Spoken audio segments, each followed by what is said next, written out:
Welcome to The Debate. Today we're looking at Grant Wood's 1930 oil painting American Gothic. I mean, it's an image so iconic, it's almost become a visual shorthand for American identity itself. It really has.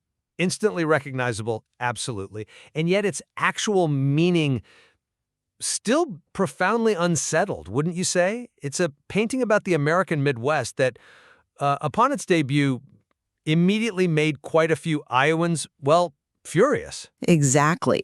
And that tension, that gap between Grant Wood's stated purpose and the public's really visceral reaction, that's precisely what we need to dig into. Right. So the central question today is this. Does the true significance of American Gothic lie in Grant Wood's explicit, stated intention to, honor rural American values? Or does it lie in the powerful, immediate, and frankly lasting public interpretation of the work as a satire, or at least a critique of Midwestern life? Okay.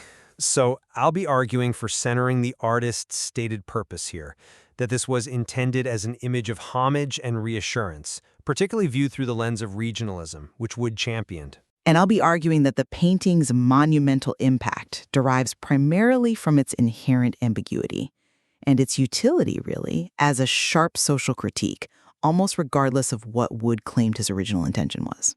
Okay. Well, to appreciate this work, I think we first have to understand the context of that regionalist movement Wood had embraced. This was an artistic response to what was perceived as the elitism of European modernism. Wood himself explicitly renounced his own time spent bohemian style in Paris, famously stating he had to go to France to appreciate Iowa.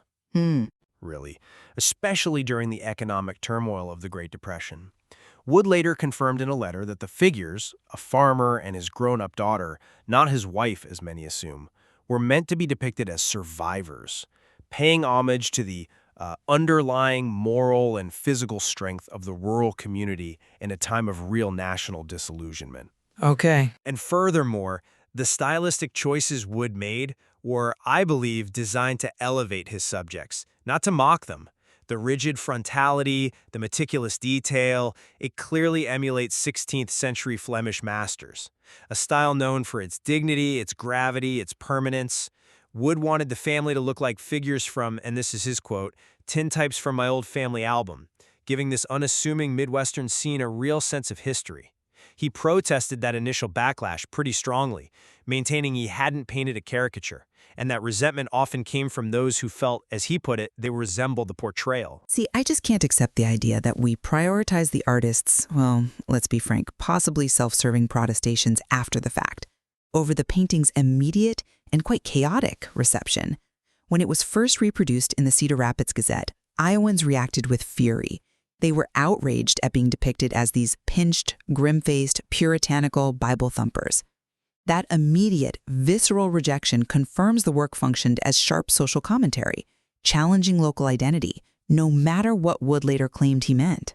And it wasn't just Iowans. Even major East Coast critics, people like Gertrude Stein and Christopher Morley, they immediately assumed the work was a satire of rural small-town life. They instantly aligned it with critical literary movements of the era, things like Sinclair Lewis's Main Street. They weren't just seeing stoic pioneers, they were seeing something deeply uncomfortable. Uncomfortable, maybe, but was it critique?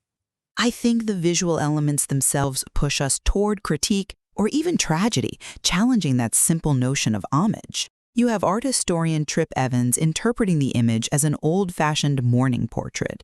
He points to the closed curtains behind the figures, a recognized Victorian mourning custom, and the black dress that's visible just beneath the woman's apron, suggesting she's actually grieving. Beyond that, the extreme vertical emphasis in the composition, the pitchfork tines, the specific arch of that Carpenter Gothic window, they lend themselves to darker readings, including that persistent suggestion that the pitchfork is an allusion to the Devil's Trident, reflecting Wood's own documented kind of grotesque humor. Okay, you argue the meticulous style suggests critique true stiffness, but I think the highly controlled staging actually guaranteed the figures would appear, well, solid and enduring, not critical. Wood didn't use real farmers plucked from the field. He used his sister, Nan Wood Graham, and his dentist, Dr. Byron McKeeby, who was 62 at the time. And importantly, they posed separately in the studio. Right, which adds to the stiffness. Nan herself was reportedly quite unhappy being portrayed as this dour old maid. She might have been unhappy, but the tension you see in the figures, I think, isn't necessarily mockery. It could equally be a result of these controlled, staged elements which ensured they weren't just specific people but types. Models dressed in, yes, somewhat old-fashioned colonial print clothing, meant to look maybe a bit out of time. But I don't leap to the conclusion that Wood deliberately engineered this for critique. But that engineer stiffness feels critical, doesn't it? I'm just not convinced that stiffness automatically equates to intentional mockery. While I agree the controlled staging adds a certain severity, I see that severity as entirely aligning with Wood's goal of showing moral fortitude, not ridicule. When Wood was aiming for what he called a hard, cold realism, and honest, direct, and earthy qualities, the choice to use models who could hold that severe pose, like his dentist, well, it makes perfect sense for achieving that effect. The seriousness we see is the moral fiber necessary for survival. And look, the painting was very quickly adopted as a tub-thumping poster for U.S. values in 1941, precisely because that perceived moral strength was so visible and needed at the time. But we can't just focus on Wood's intent or style. We have to look at the reception. You acknowledged the initial reaction from Iowans was negative, and East Coast critics saw satire. Yes. But you emphasize the subsequent transition during the Depression when it became a national symbol. Exactly. That transition is crucial. The painting quickly transformed from being a local controversy into a true national symbol of the steadfast American pioneer spirit. This collective reassessment, I believe, fulfilled Wood's stated desire to provide comfort and encouragement in a time of profound economic upset. The positive regionalist message, it ultimately prevailed in the national consciousness. But that very transition, the fact that the painting became a national symbol, actually proves my point about its critical utility. The painting's real power lies not in some fixed prescribed meaning from Wood, but in its incredible ability to be co-opted for almost any social purpose. Think about the most famous early parody, Gordon Parks' 1942 photograph of Ella Watson. That confirms this perfectly. The Parks photo is powerful, yes. It is. Parks leveraged the instantly recognizable stern tone and the painting's established American iconography. He replaces the pitchfork with a broom and mop, positions an American flag prominently in the background, and he uses it to serve as a potent critique of racial segregation and systemic injustice right there in Washington, D.C. Parks' photograph isn't some nostalgic homage. It uses the tension inherent in Wood's original image to challenge the prevailing national narrative. That tells me the original work's legacy is secured by its power as a platform for critique, not just simple appreciation. But if the work's primary impact rests on its capacity for critique, then surely we need to consider the deepest interpretations, not just immediate reactions or parodies. The very existence of these profound conceptual analyses, like comparing the figures to Pluto and Proserpina, the Roman gods of the underworld, doesn't that demonstrate the painting's intrinsic, layered ambiguity far beyond simple critique or simple homage? Well, those readings are certainly provocative. And they cite specific evidence. For instance, that mythological interpretation points to the small globe visible on the weather vane on the porch roof. It's believed to represent the dwarf planet Pluto, which was discovered in 1930, the same year the painting was made, and the woman wears a classical cameo brooch. This kind of complex symbolism suggests, to me at least, a deliberate layering of meaning that goes way beyond a simple, regionalist portrait of Iowa farmers. If Wood included such, frankly, esoteric details, he certainly invited readings that undercut any simple claim of homage.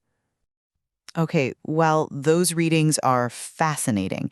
I think you risk completely divorcing the painting from the specific personal context that Wood deliberately provided. I'm just not convinced that speculative classical mythology holds more interpretive weight than the documented reality of Wood's own life and setting in Iowa. But the details allow for it. The physical details you cite, like the cameo or the weather vane, can also be seen to primarily reflect the setting and the time period, grounding the work firmly in Iowa, reinforcing his intention to represent perhaps wholesome or at least enduring Midwestern qualities. The house isn't mythical, it's an actual, locally recognized structure, the Carpenter Gothic-style Dibble House in Eldon, Iowa. And crucially, Those plans on the porch, the mother-in-law's tongue and the beefsteak begonia, they also appear quite distinctly in Wood's 1929 portrait of his own mother, Woman with Plants. These are specific, personal, regional markers linking the painting inextricably to Wood's immediate Midwestern experience in his pioneer heritage, not necessarily to Roman gods or complex allegories. So ultimately, I believe the body of evidence, Wood's subsequent writings defending his work, his clear embrace of the regionalist movement, and the painting's eventual undeniable success as a cultural symbol of resilience proves his intention was never primarily to satirize the people he depicted. His goal, I maintain, was to create an image of lasting American resilience, something that could counter the dominance of East Coast skepticism he felt. The painting is a success because it captured the essence of the rural survivor, creating an image of continuity and moral fortitude for the nation when it needed one. And while we absolutely must acknowledge Wood's stated intent, it's part of the story, of course. The painting's monumental legacy, I believe, relies fundamentally on its initial widespread reception as satire and its proven ongoing capacity to host complex, often opposing interpretations. It is the viewer's engagement with this inherent tension, the tension between the stoicism you argue for and the undeniable grimness or stiffness that others perceive, that secures its powerful status. Whether it's seen as social critique, like Parks did, or as tragedy, like Evans suggests, or even as classical myth, the painting is successful precisely because it is profoundly unresolved. It seems clear that by creating an image so dense with suggestion, Wood, perhaps intentionally, or perhaps not, forced us all to participate in assigning meaning to it. Indeed. And that very capacity for multiple rigorous interpretations ensures that American Gothic will continue to fuel debate. It leaves its ultimate meaning perpetually unsettled, a mirror in many ways reflecting our own shifting views of the American heartland and its people.